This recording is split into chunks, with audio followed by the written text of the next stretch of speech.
الحمد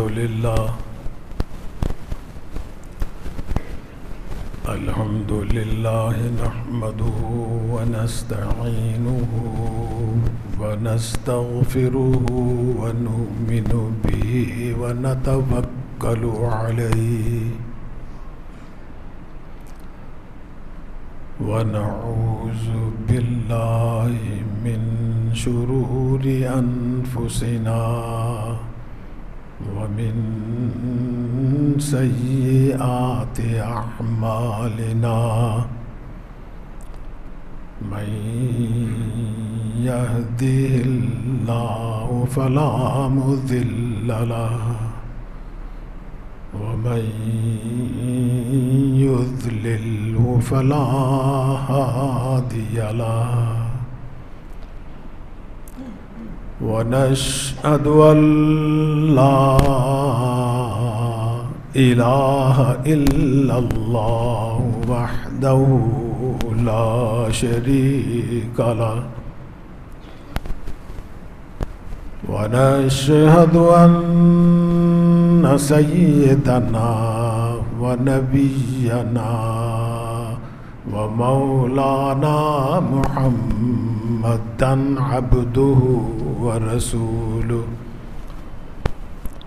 صلى الله تعالى على خير خلقه محمد وآله وأصحابه أجمعين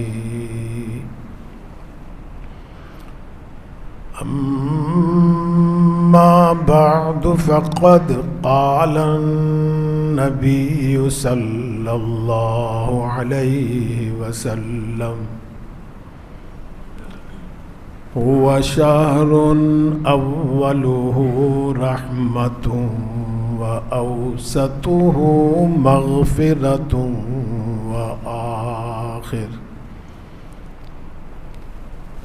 وأوسطه مغفرة وآخره عتق من النيران أو كما قال النبي صلى الله عليه وسلم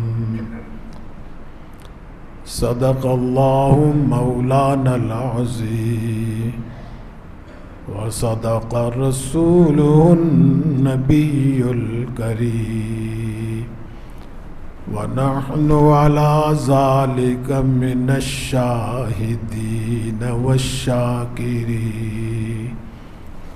والحمد لله رب العالمين.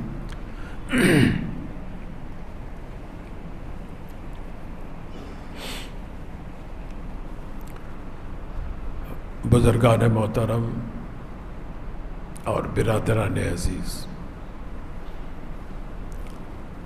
اس نشست میں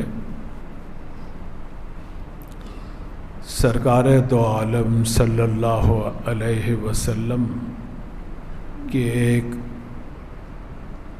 طویل حدیث کا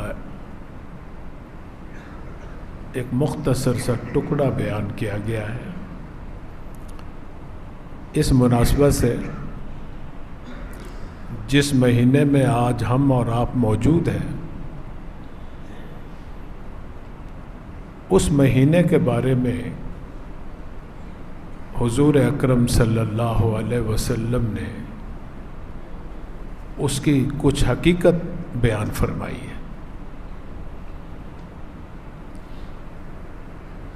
پہلے جملے میں فرمایا کہ یہ ایسا مہینہ ہے رمضان کا، ہوا شہر اولہ رحمہ، کہ اس کا پہلا عشرہ جو ہے یہ سراسر رحمت ہے۔ وَأَوْسَطُهُ مَغْفِرَةٌ، اور اس کا جو درمیانی عشرہ ہے، درمیانی جو 10 دن ہے، وہ سراسر بخشش و مغفرت کے دن ہے۔ وآخرہ عتق من النیران، اور جو اس کا آخری عشرہ جس میں آج ہم اور آپ موجود ہیں، یہ جہنم سے آزادی کا عشرہ ہے۔ آپ اگر غور کریں ان 3 جملوں پر، مختصر سے جملے، تو سرکار دو عالم صلی اللہ علیہ وسلم نے بڑی حکیمانہ ترتیب بیان کی ہے۔ کیسے؟ فرمایا کہ پہلا عشرہ جیسے ہی چاند نظر آئے گا اللہ کی رحمتیں موسلادھار بارش کی طرح نازل ہونی شروع ہو جاتی، اور اس کا مشاہدہ آپ نے آنکھوں سے بھی دیکھا ہوگا۔ کیسے؟ کہ پہلی رات ہی مسجدیں بھری ہوئی نظر آتی ہیں۔ یہ اس کی رحمت کا صدقہ ہے کہ ہمارے دل نرم ہو جاتے ہیں اور خود بخود قدم کھنچے چلے آتے ہیں اللہ کے گھروں کی طرف۔ ورنہ علماء تو سارا سال زور لگاتے ہیں بھی آؤ اللہ کے گھر میں نماز پڑھو، جماعت کے ساتھ پڑھو، کہاں بھری ہوئی مسجدیں نظر آئیں گی؟ نہیں آتی۔ تبلیغی جماعت والے سارا سال بیچارے محنت کرتے، گشت کرتے رہے، ایک ایک آدمی کے پاس جاتے ہیں، نہیں مسجدیں بھری ہوئی نظر آئیں۔ اللہ کے نبی فرما رہے ہیں شہر اولہ رحمہ، اس کا پہلا عشرہ جو ہے یکم چاند نظر آنے سے ہی شروع ہو جاتی ہے اللہ کی رحمتوں کا نزول، اور یہ پھر ان رحمتوں کی برکت ہے کہ ہمیں توفیق ملتی ہے، روزہ رکھتے ہیں، تراویح پڑھتے ہیں، نماز پڑھتے ہیں، تسبیح کرتے ہیں، استغفار کرتے ہیں، بہت سی نیکیوں میں اضافہ ہو جاتا ہے اسی کی رحمت کی توفیق کی برکت سے۔ پھر فرمایا کہ اوسطہ مغفرہ،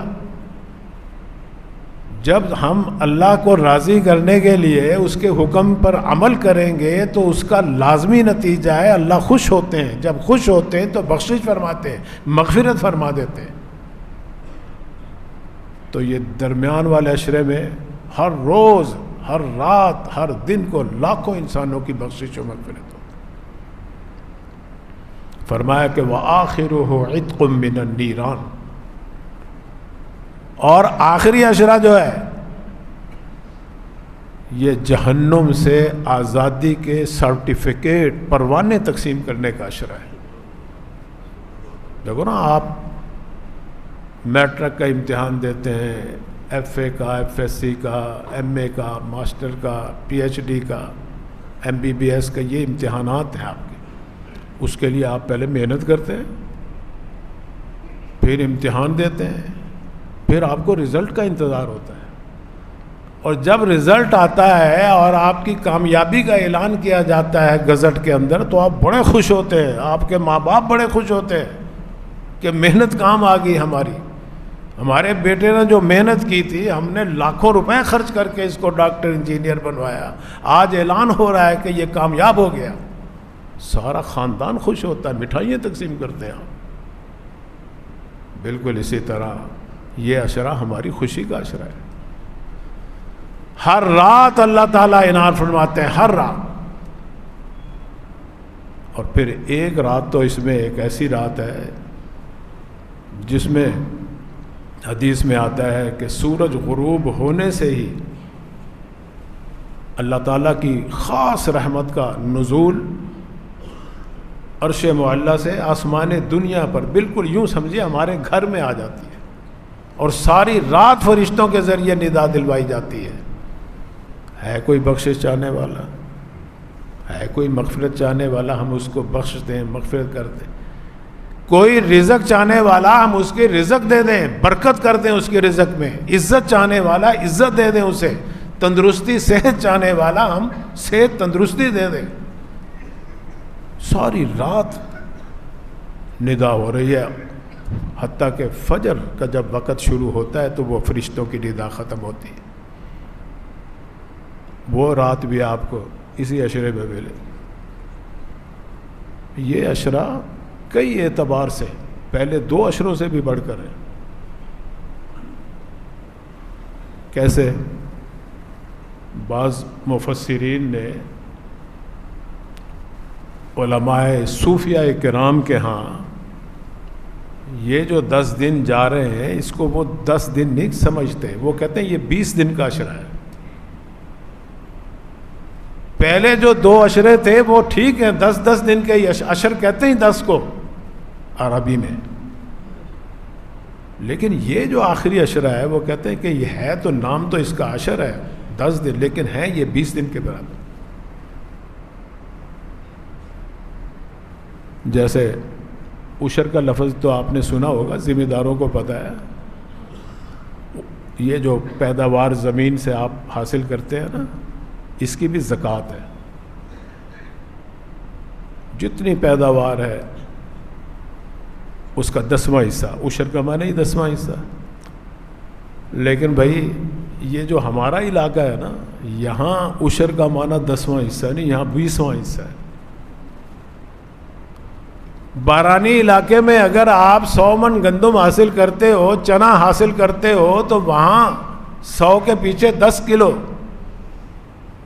100 من ہے تو 10 من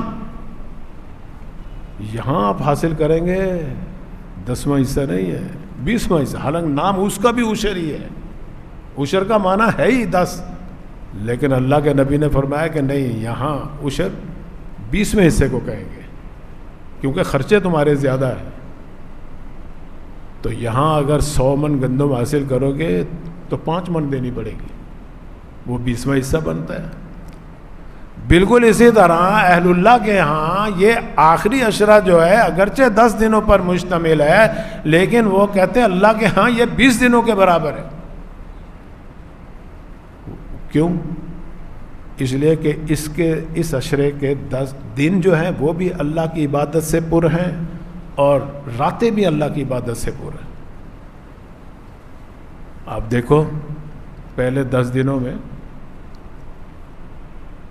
کھانے پینے کی رات کو اجازت ہے، آپ ازدواجی تعلقات قائم کرنے کی اجازت ہے آپ. لیکن ان 10 دنوں کے اندر اگر کوئی صاحب اعتکاف بیٹھتا ہے، کھانے پینے کی تو رات کو اجازت ہے لیکن ازدواجی تعلقات کی اجازت نہیں. اس کی رات بھی عبادت کے اندر شامل ہو رہی ہے. جو شخص معتکف ہے، اعتکاف بیٹھتا ہے، وہ دن کو روزے سے ہوتا ہے، اعتکاف سے بھی ہوتا ہے، رات کو روزہ نہیں بھی ہے، پھر بھی وہ اعتکاف کی عبادت میں شامل ہوتا ہے 24 گھنٹے کی. تو اس کی رات بھی عبادت میں بھری ہوئی ہے، فل ہے، اور دن بھی عبادت سے بھرا ہوا ہے. اور بھی اگر آپ اعتکاف نہیں بھی بیٹھے ہوئے ہیں تو یہاں ایک رات اللہ کے نبی نے بتلا دی. خود اللہ تعالیٰ بھی فرما رہے ہیں خیر من الف شہر، اسی عشرے میں ملے گی آپ کو. ساری رات جاگ کے عبادت کرو. نہیں ساری رات جاگ سکتے، کچھ حصہ بھی جاگ کے عبادت کر لو. اگر وہ لیلۃ القدر ہے تو ساری رات کا ثواب ملے گا. خیر من الف شہر صرف ایک رات کا نہیں، 1000 مہینوں سے بڑھ کر ثواب ملے گا. تو لوگ ساری رات جاگتے ہیں. بعض لوگ دن کو اعتکاف نہیں بیٹھتے، رات کو بستر لے کے آ جاتے ہیں کہ جی ہم رات مسجد میں گزاریں گے لیلۃ القدر کے حصول کے لیے. اس کی راتیں بھی عبادت سے بھری. پھر آپ دیکھیے کہ اللہ نے جو قرآن کریم کا نزول فرمایا ہے وہ بھی اسی عشرے کی طاق راتوں میں فرمایا ہے. اسی عشرے کی رات کا انتخاب کیا ہے. اب وہ رات اللہ کے نبی کو بتا بھی دی تھی لیکن پھر اللہ نے بھلا دی. خود سرکار فرما رہے ہیں کہ میں تو بتلانے آ رہا تھا تمہیں کہ کون سی رات لیلۃ القدر کی ہے، کون سی رات جس میں اللہ نے اپنی کلام نازل کی ہے، تاکہ تم اسے ایک رات میں جاگ کر 1000 مہینوں سے بڑھ کر عبادت حاصل کر لو. میں باہر آیا، 2 صاحب لڑ رہے تھے. اس لڑائی کی نحوست ہی کہہ لو، لڑائی کی نحوست ہی ہوتی ہے، برکت تو نہیں ہوتی. اللہ نے اپنے نبی کے ذہن سے وہ رات محو کر دی، بھلا دیا.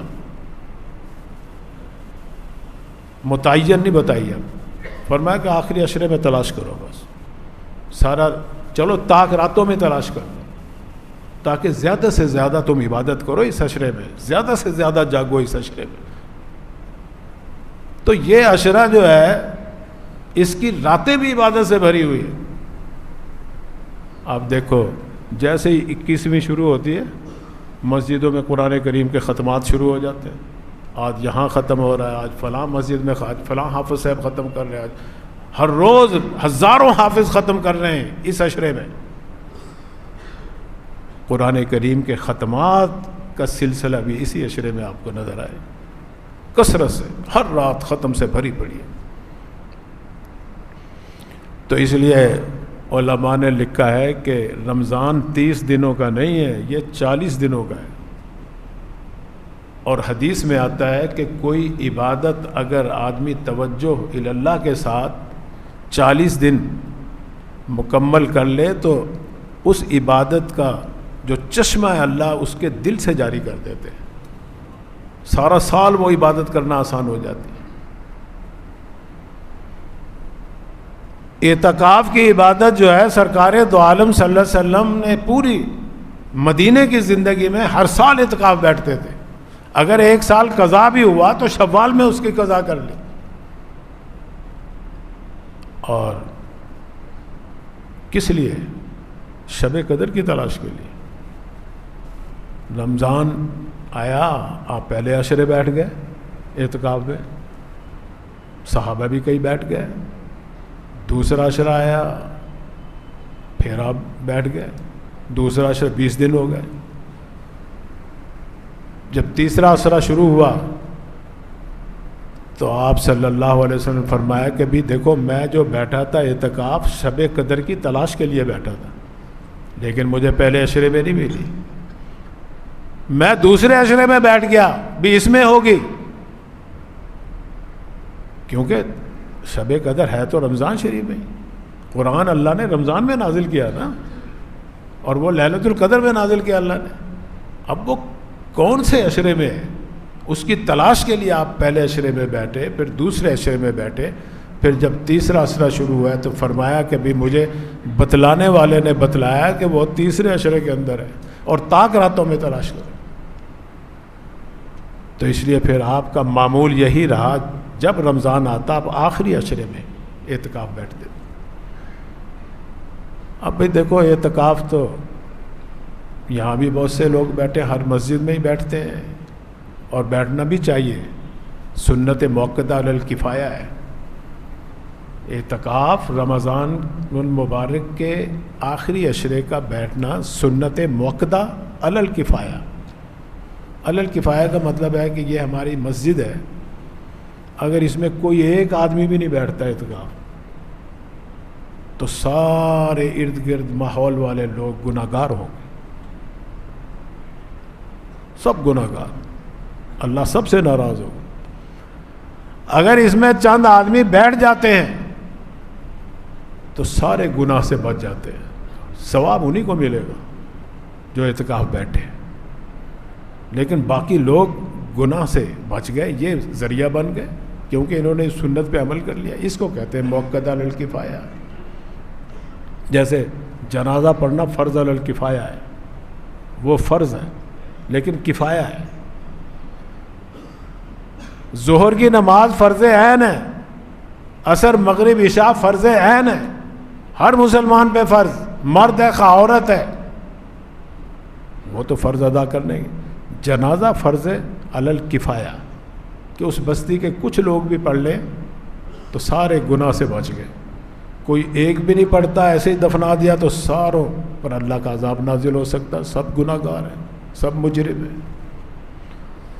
تو میں عرض یہ کر رہا تھا کہ اعتکاف کی عبادت بھی اسی عشرے میں ملے گی۔ اب اعتکاف بڑی اہم عبادت ہے اور پچھلی امتوں میں بھی رہی ہے، یہی نہیں کہ صرف اسی امت کا، پچھلی امتوں میں بھی رہی ہے۔ ابراہیم علیہ السلام، اسماعیل علیہ السلام کو اللہ تعالیٰ حکم دے رہے ہیں قرآن کریم کے اندر فرمایا کہ وَطَهِّرَ بَيْتِيَ لِلطَّائِفِينَ وَالْعَاكِفِينَ وَالرُّكَّعِ السُّجُودِ، میرے اس گھر کو، بیت اللہ کو پاک صاف رکھو، صاف شفاف، طہارت، پاکیزگی. کیوں؟ طواف کرنے والوں کے لیے، اعتکاف بیٹھنے والوں کے لیے، رکوع اور سجدہ کرنے والوں کے لیے، نماز پڑھنے والوں کے لیے، دونوں کو اللہ تعالیٰ حکم دے رہے ہیں صفائی کا. نبی ہیں، انہوں نے تعمیر کیا اس گھر کو، اس کے بعد پھر یہ حکم آ گیا. فرمایا گیا وَطَهِّرَ بَيْتِيَ لِلطَّائِفِينَ وَالْعَاكِفِينَ، عاکفین اعتکاف بیٹھنے والے. آج اس حکم پر حرمین شریفین کے جو وہاں کے ذمہ دار ہیں، والی سلطنت ہیں، وہ بھی عمل کر رہے ہیں. ہر وقت صفائی نظر آئے گی آپ دن میں کئی مرتبہ، ہزاروں آدمی لگائے ہوئے صرف صفائی کے اوپر. قالین صاف کر رہے ہیں، فرش صاف کر رہے ہیں، فرنیل سے دھو رہے ہیں. اللہ کا حکم ہے یہ کہ صاف ستھرا رکھو، میرے اعتکاف کرنے والوں کے لیے بھی، طواف کرنے والوں کے لیے بھی، نماز پڑھنے والوں کے لیے. تو میں عرض یہ کر رہا تھا کہ یہ طواف بیٹھنے والے توجہ سے سنیں اس بات کو کہ یہ بڑی اہم عبادت ہے جس کو آج ہم نے رسمی عبادت بنایا ہوا ہے. ہم تو گھر سے سارا سامان اٹھا کے لے آتے ہیں یہاں، جتنے اپنے جو باہر مصروفیات تھی وہی اندر مصروفیات ہیں. یاد رکھیے اس سے وہ آپ کو مقصد اور اس کی جو روح ہے وہ نہیں حاصل ہو گیا. ثواب مل جائے گا لیکن جو روحانی انقلاب آنا چاہیے، ایمانی مضبوطی اور قوت آنی چاہیے، وہ نہیں، آپ کو اس سے محروم رہ جائیں گے. اس کی روح کیا؟ دیکھو ہر عبادت کا ایک جسم ہوتا ہے، ایک اس کی روح ہوتی ہے. جب تک روح نہیں ہوگی تو اس عبادت کا جسم وہ تمہیں فائدہ نہیں پہنچا سکتا. جو روح کے ساتھ جسم پر، انسان دیکھ لو، انسان جسم ہے، اندر روح بھی ہے، سب پیار کرتے ہیں، سب عزت کرتے ہیں، سب محبت کرتے ہیں، چومتے ہیں، چاٹتے ہیں. لیکن روح نکل جائے بس اس پہ رونا دھونا تو آئے گا. پھر کہیں گے جلدی کرو جلدی کرو، اس کو دفن کر کے آؤ، دفن کر کے آؤ. کوئی پسند نہیں کرتا پاس رکھنے. نماز اس کا بھی ایک جسم ہے. یہ جو آپ قیام کریں گے، رکوع کریں گے، سجود کریں گے، یہ اس کا جسم ہے. لیکن روح کیا اس کی؟ روح ہے اللہ سے ملاقات کرنا، اللہ کا دیدار کرنا، اللہ سے ہم کلامی کا شرف حاصل کرنا. حدیث میں آتا ہے تم جب اپنا پیشانی، سر کی پیشانی جب زمین پہ رکھتے ہو، وہ زمین پہ نہیں رکھتے، اللہ کے قدموں میں رکھتے ہیں. تو ملاقات ہو رہی ہے اللہ سے. آپ سورہ فاتحہ پڑھ رہے ہیں، اللہ سے کلام کر رہے ہیں، اللہ آپ کو جواب دے رہے ہیں، ہر آیت کے بعد جواب دے رہے ہیں اللہ تعالیٰ آپ کو. ہمیں اس بات کا علم ہی نہیں ہے. وہ غالباً حدیث تو نہیں ہے، کسی بزرگ کا ہی مقولہ ہے نا، الصلاۃ معراج المومنین. نماز جو ہے یہ مومنوں کی معراج ہے. جیسے سرکار دو عالم صلی اللہ علیہ وسلم کو اللہ نے آسمانوں سے اوپر اپنے پاس بلا کے اپنا دیدار کروایا، تم نے اگر اللہ کا دیدار کرنا ہے تو زمین پہ دیدار کر سکتے ہو، نماز میں آ جاؤ. الصلاۃ معراج المومنین، مومنوں کی معراج نماز ہے. یہاں اللہ سے ہم کلامی بھی ہو جائے گی، آپ کی دیدار بھی ہو جائے گا، بشرطے کہ روح ہو اس نماز کے اندر. آپ طواف کرنے جاتے ہیں، حج کرنے جاتے ہیں، عمرہ کرنے جاتے ہیں، لاکھوں روپے خرچ کر کے جاتے ہیں، کس لیے جاتے ہیں؟ اللہ سے ملاقات کرنے. اللہ کے گھر جا رہے ہو نا، کسی کے گھر پہ جاتے ہو، کسی کے در پہ جاتے ہو تو اس سے ملاقات کرنے جاتے ہو آپ. تو بھائی ملاقات کا ایک تو ظاہری جسم ہے، احرام باندھا، پہنچ گئے حرم شریف میں، طواف کر رہے ہیں، سعی کر رہے ہیں، مینا میں جا رہے ہیں، عرفات میں جا رہے ہیں، مزدلفے میں جا رہے ہیں، حلق کروا رہے ہیں. یہ سارے اعمال جو ہیں یہ حج کے جسم بدن ہے. روح کیا ہے اس کی؟ روح وہاں بھی یہی میں نظر آئے گی جو نماز کے اندر اللہ نے دیا. یہاں اللہ نے اپنے اس گھر میں بلا کے تمہیں زیارت کروائی، وہاں اپنے اس گھر میں بلا کے زیارت کروائیں گے. اس لیے کسی نے صحیح کہا، فرمایا کہ حج زیارت کردن خانہ بود. حج جو ہے نا، حج کس کو کہتے ہیں؟ شاعر کہتا ہے حج اللہ کے گھر کی زیارت کرنا. یہ ہے اس کا ظاہری حج، ظاہری جسم بدن. اس کی روح کیا ہے؟ فرمایا کہ حج زیارت کردن خانہ بود، حج زیارت کردن خانہ بود، حج رب البیت مردانہ بود. اصل حج یہ ہے کہ اس گھر والے سے تمہاری ملاقات ہو جائے. گھر کی تو زیارت ہو گئی، یہ ظاہری حج ہے. روح اس کے یہ ہے کہ اس گھر والے سے مصافحہ ہو جائے، اس سے تمہارا معانقہ ہو جائے، اس کی زیارت ہو جائے تمہیں. یہ ہے اصل روح حج. اسی طرح یہ اعتکاف کی عبادت جو ہے، یہ جو پردے لٹکانا،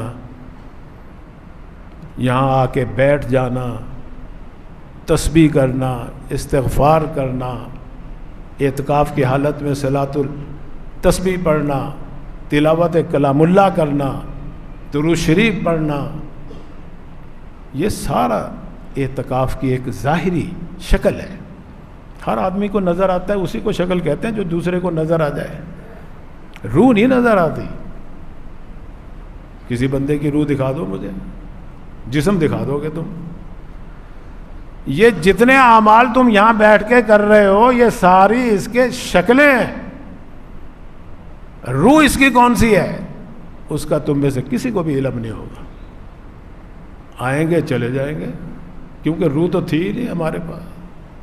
اس لیے کوئی انقلاب بھی نہیں آتا. 10 دن آپ اعتکاف بیٹھے، کوئی فرق نہیں، باہر جا کے ویسے کے ویسے ہی. کیوں؟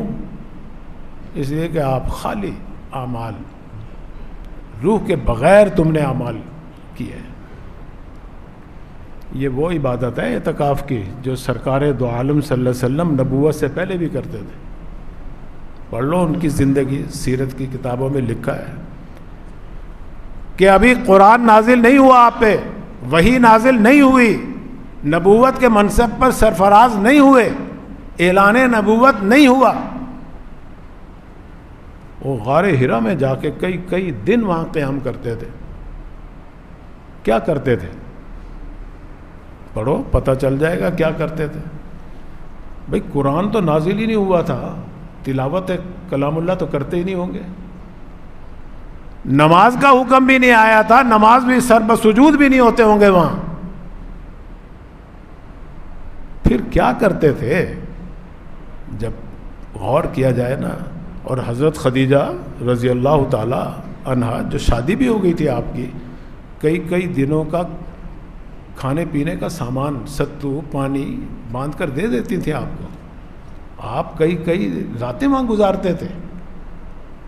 لیکن عبادت کون سی کرتے تھے؟ لکھا ہے وہاں جا کے اللہ کی ذات میں، اس کی صفات میں، اس کی توحید میں غور و فکر کرتے تھے. فکر، تفکر، تدبر ذات الہیہ میں، صفات الہیہ میں. کہتے دیکھو اللہ کی الوہیت، اللہ کی خالقیت، اس کا اقتدار اعلیٰ، اس کی حاکمیت، کیسے چلا رہا ہے وہ نظام، کیسے پیدا کیا مجھے، کیا مقصد ہے میری پیدائش کا، تخلیق کا. اس میں غور و فکر کرتے تھے. قرآن کریم میں جگہ جگہ اللہ تعالیٰ فرما رہے افلا یتدبرون القرآن. میرے قرآن میں، میری کلام میں کیوں نہیں تم غور و فکر کرتے؟ قرآن میں تم غور کرو گے، فکر کرو گے، تدبر کرو گے، تفکر کرو گے، پتہ چلے گا اللہ کی الوہیت کا، اللہ کی حاکمیت کا، اللہ کے احکامات کا. ہم یہاں بھی قرآن کی تلاوت کریں گے اعتکاف کی حالت میں، بس ایسے انگلی پھیرتے جائیں گے، بسم اللہ پڑھتے جائیں گے، موبائل ہاتھ میں ہوگا، بس دیکھتے جائیں گے، صفحے الٹتے جائیں گے. یہ ہے ہماری تلاوت. اللہ فرما رہے ہیں غور کرو، فکر کرو. اعتکاف کی عبادت کی روح ہی فکر ہے. آپ اپنے اعمال کریں، جتنے چاہیں نمازیں پڑھیں، نوافل پڑھیں، اوابین پڑھیں، اشراق اشتاشت پڑھیں، پڑھتے رہیں. لیکن بھئی یہاں تو اس لیے آئے کچھ یہ کام تو آگے پیچھے بھی کر سکتے ہو تم، یہ کام تو گھر میں بھی کر سکتے ہو تم. تلاوت کلام اللہ گھر میں جائز، نماز گھر میں جائز، نوافل گھر میں جائز، تسبیح استغفار گھر میں جائز، توبہ گھر میں جائز. لیکن وہاں تمہیں فکر، دکان میں بیٹھ کے کیسے تم غور و فکر کر سکتے ہو اللہ کی صفات میں، اللہ کی الوہیت میں؟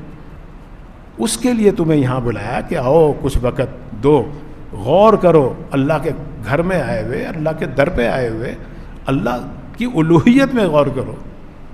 کون ہے اللہ؟ کس لیے پیدا کیا؟ کیا حکم ہے اس کا؟ کیسے زندگی گزارنے؟ کیا لائف سٹائل ہے ہمارا؟ کیا اللہ نے حکم دیا؟ نبی کو کیوں بھیجا اللہ نے؟ یہ ساری باتیں سوچنے کی ہیں اعتکاف کی حالت میں. یہاں وقت ملا ہے تمہیں، یہاں تمہارا دکان نہیں ہے، یہاں آفس نہیں ہے تمہارا، یہاں گھر نہیں ہے، بیوی بچے نہیں ہیں یہاں تمہارے. وہ ساری فکریں جو تم 24 گھنٹے ساری فکروں میں لگے رہتے تھے، دنیا داری کی فکروں میں، اللہ کی کبھی فکر نہیں آئی تمہیں. آج یہاں فکر کر لو تھوڑی سی. پھر اس فکر کے ساتھ جو تم عبادت کرو گے، قرآن کریم کی تلاوت کرو گے، یہاں تلاوت کرو ترجمے کے ساتھ، یہاں فائدہ اٹھاؤ اپنے علماء کے پاس بیٹھ کے کہ مجھے ترجمہ ہی پڑھا دو تھوڑا سا، کوئی اس آیت کا مطلب ہی مجھے سمجھا دو تھوڑا سا، سورہ فاتحہ ہی سمجھا دو مجھے، جو میں ہر نماز کی ہر رکعت میں پڑھتا ہوں، لیکن مجھے اس کا ترجمہ، اس کا مطلب نہیں آتا. تو کیسے ہماری نماز کے اندر روح پیدا ہوگی؟